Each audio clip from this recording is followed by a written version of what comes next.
All right, let's kind of look at it some more momentum then for a minute here. We got a little bit of time. Let's look at another example of this. So let's go on. So what we've been doing here with momentum is we've been looking at that basic relationship between for momentum with the impulse and initial and final momentums.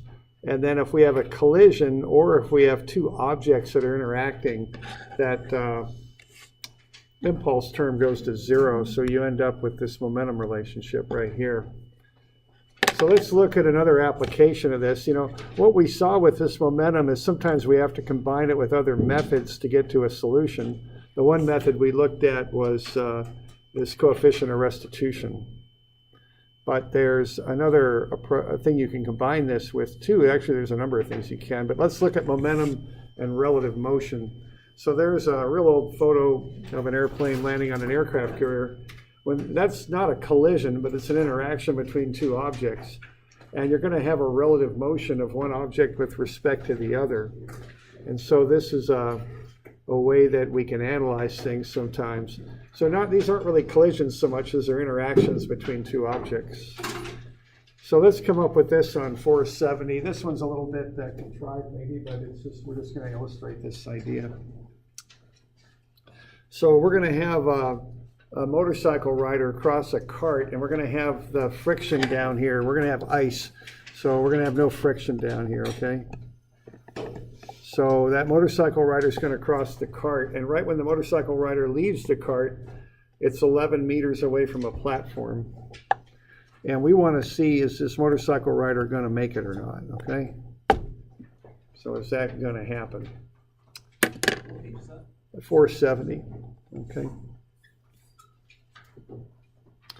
And what we have here is the motorcycle rider crosses the cart in 1.4 seconds. Okay.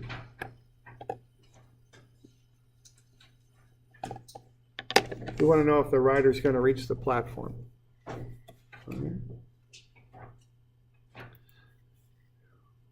Motion, because we're going to have this motorcycle rider cross a cart. Now, as the motorcycle rider is crossing the cart to the right, what's the cart going to do? You suppose it's going to go to what? It's going to go back the other way. So that's going to complicate things a little bit. So this is why we're going to need this relative motion. So on this one here, so there you see the motorcycle rider is that disc, see? And it's going to try and make it here to this platform. But the complicating thing here is as the motorcycle goes to the right, the cart's going to move back to the left. So we're going to have to account for that with our analysis, okay? So that's the thing we're going to have to pick up when we do this. So we're going to do a number of things. We're going to do momentum, but we're also going to have to look at the velocity here that this motorcycle rider is traveling at. And see, that's going to get a little complicated because the motorcycle rider is crossing the cart to get moving here. So I did a little bit of the stuff here for you. I'm getting the mass of both objects because we're definitely going to do some momentum on this. It's an interaction between two objects, but there'll be a little bit more than just momentum on this one, okay?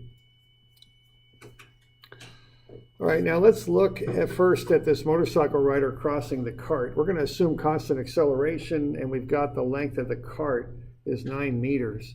So S being S0 plus V0t plus 1/2 ACT squared. Initial velocity 0. We're going to call 0 the left-hand side of that cart. So the constant acceleration across the cart is 9.18.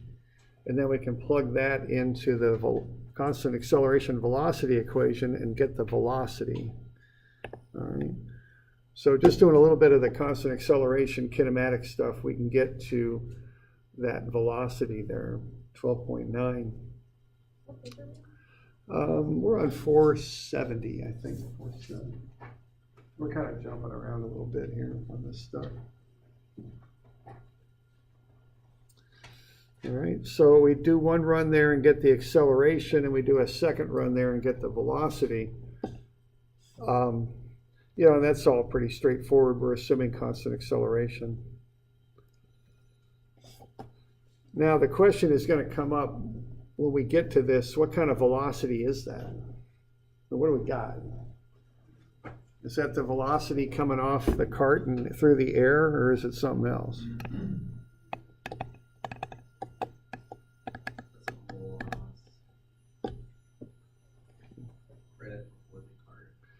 Yeah, it's got to deal with the cart. Let me ask you this: is that motorcycle rider going a real 9 meters when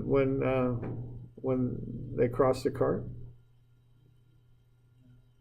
Yeah, see, that cart's moving back, right, as that occurs. And see, that complicates things a little bit. See, this is what's happening here.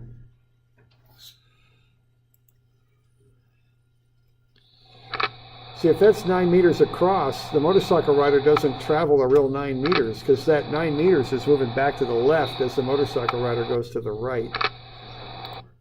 Yeah, so we're looking at relative motion there, okay? All right.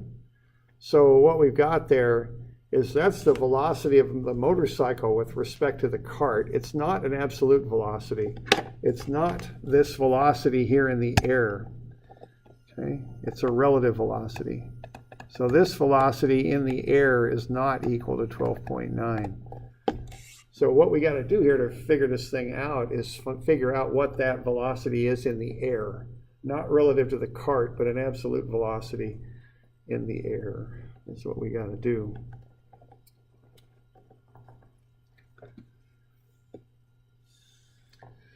All right, now that's going to require another bit of analysis here. And now we're interacting between the motorcycle and the cart, so I think the next thing to do here is do a little bit of momentum analysis here. So the whole thing starts at rest, and then we got the mass of the cart and the mass of the motorcycle. So we can get the relationship between the velocities of the cart and the motorcycle. And in momentum, they're just based on the masses. It's just a ratio between the masses. That's all. Okay.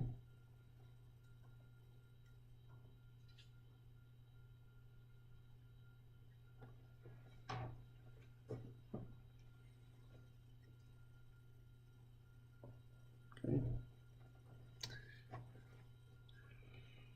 Now, when you're doing momentum, you get absolute velocities. Those aren't relative, those are absolute, okay? So what we got now, just to kind of keep track of all this, is we got two velocities here, or at least a relationship between them, the cart and the motorcycle rider. And we've got the relative motion of the cart with respect to the motorcycle, okay? So what we can do, see, we can put these together, because what we really want to know is what's this, okay? So we just need to find a way to extract that and figure out what that velocity is. And the way to do it is going to be relative motion, okay? Because this is a relative velocity here. So we got to put together a relative motion equation that will incorporate all this stuff. I don't want to do that. Yeah.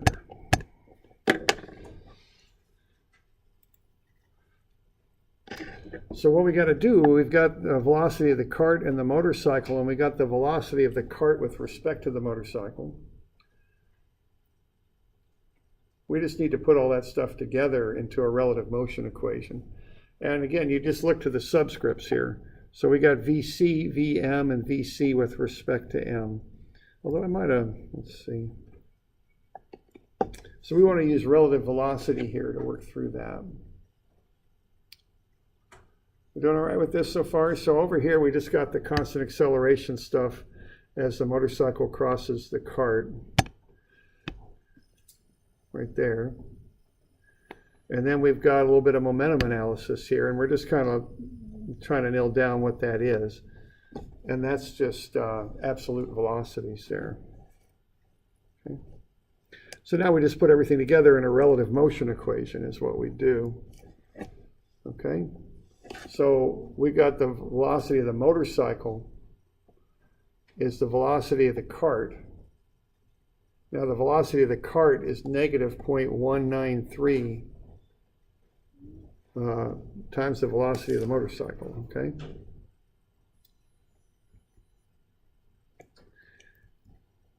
Yeah, I got a little bust on this thing. This should have said M with respect to C, not the other way around. So I just noticed that. That should say M with respect to C. Okay.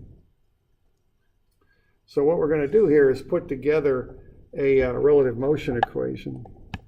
And remember, you use the subscripts to guide you on how to set this up. So Vm is equal to Vc plus Vm with respect to C. So if we just look at the subscripts, we got M is equal to C and then M over C. So that would work out. See, that's how I know to set it up in that fashion there. All right. So what you can do then is, being, as you know, the velocity of the motorcycle with respect to the cart, is you can go ahead and solve for Vm, which is 10.78. So it's not 12.86. That's the relative motion. There's the absolute.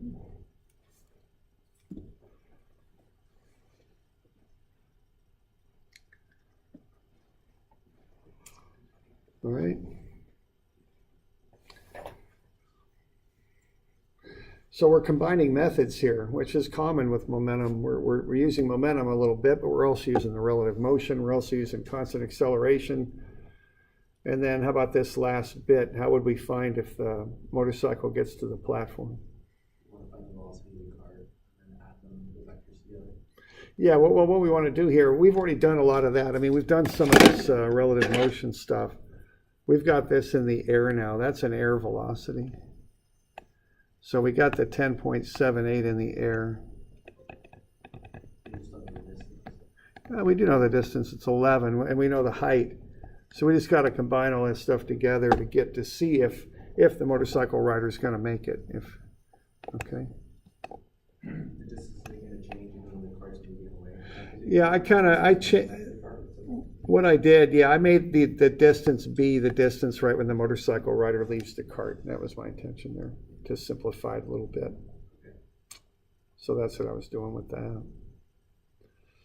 All right. So the last little bit of this is just going to be a trajectory kind of analysis in the air.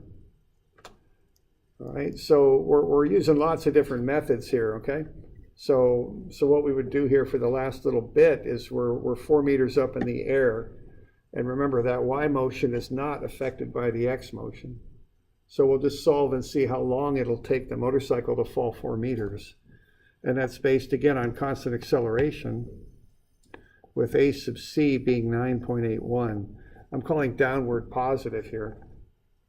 So having no initial Y velocity and having that starting Y position being 0, we can just set 4 meters equal to 1/2 A T squared. And we can back into T. So the motorcycle is going to be in the air for 0.903 seconds. And then we just see if that given X velocity, if that's enough for the motorcycle to make it to the car, or to the platform. And we're going to come up a little short there. Okay. Yeah, that ain't going to work. So we're going to have to rework this stunt.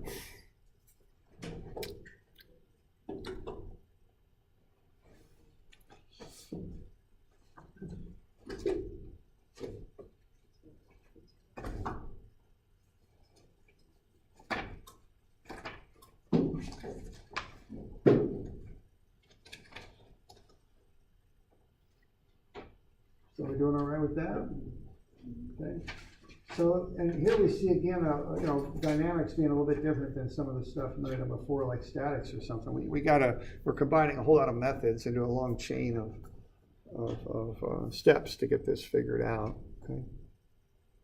So here we combined momentum with constant acceleration analysis and also relative motion. So for Monday, why don't we do that ramp problem that we started here in class. So you're going to find the slide in the spring. You're going to do the spreadsheet printout or MATLAB or whatever.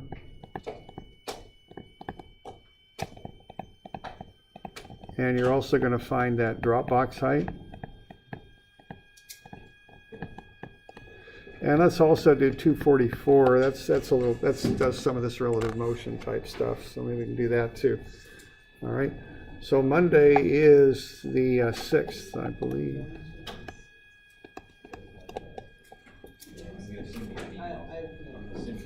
All right. Any questions on that? Okay.